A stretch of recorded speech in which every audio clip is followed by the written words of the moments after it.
President Trump set to meet face-to-face with Ukraine's President Volodymyr Zelenskyy this morning as he tries to broker a deal to end the war in Ukraine. I think it's moving along pretty rapidly. It'll either be fairly soon or it won't be at all. The two presidents set to sign a deal giving the U.S. access to Ukraine's rare earth minerals, designed to pay back billions in American aid to Ukraine.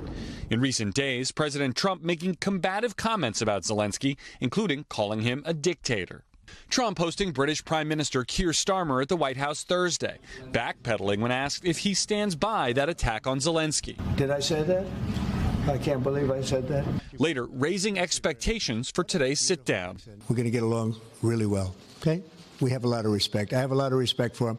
Starmer praising the president's efforts while urging him not to reward Russia in any deal. It can't be peace that rewards the aggressor. And telling Lester Holt if there is a deal, the UK and European allies will help bolster Ukraine's security, including with British troops if necessary. I do think that it's important that European countries play a leading part in any security guarantees. Meanwhile, President Trump's effort to slash the federal workforce is meeting new resistance. Late Thursday, a federal judge ordered the Office of Personnel Management to rescind its memo calling on agencies to fire probationary employees, but not calling for the reinstatement of the terminated workers. The latest cuts at NOAA, which includes the National Weather Service and works on everything from forecasts and information for farmers to monitoring dangerous weather like fires and hurricanes.